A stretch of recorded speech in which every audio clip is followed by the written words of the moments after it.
Why don't the scholars give immediate, quick and clear answers on things like cryptocurrency? Well, it's obviously to try and save you money, right? Because imagine if they'd given you a quick, clear answer with Bitcoin at the end of 2017 and you put your life savings in and then look at the price now, you'd have lost everything, right? No, of course, that's not the reason. But subhanAllah, qadr of Allah, right?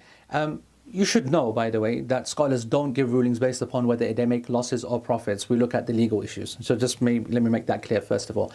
Folks, it's a huge blessing that the ulama today, they are cautious and they take their time when it comes to giving a ruling in front of Allah subhanahu wa ta'ala. They're accountable for every single word they say.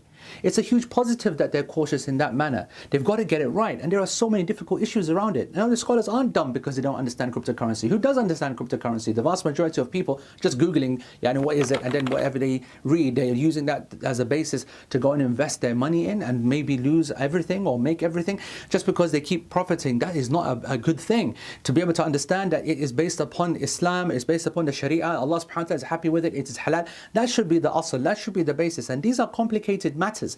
And yes, the scholars will differ over that, and that's a healthy sign. So do not be irritated by the fact that we take time to be able to understand these issues when the experts themselves are confused on it. Heads of financial institutions and economists themselves who are experts, they don't understand the full ramifications. And the scholars have to look at wider issues as well.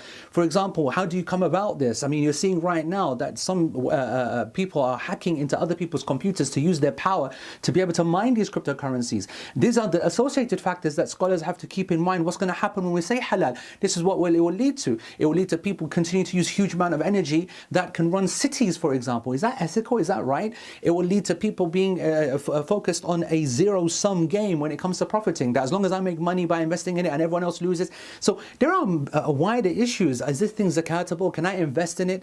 Is it like gold when you invest in it, or is it like paper money? Meaning that it's something which if I have in my possession as my own personal mal, wealth, there's zakat upon it, and for example, other issues. OneCoin was touted as a cryptocurrency that Muslims should invest in, and immediately I said I said it publicly, that it was a pyramid scheme and it should be avoided. And people were so angry, and you're against the Muslims and you're always saying haram and you don't know anything, you're ignorant, blah blah blah, usual abuse.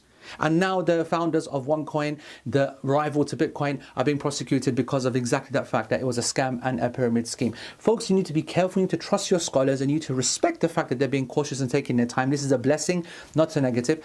As for the ruling on Bitcoin, that's coming up in the next video, inshallah.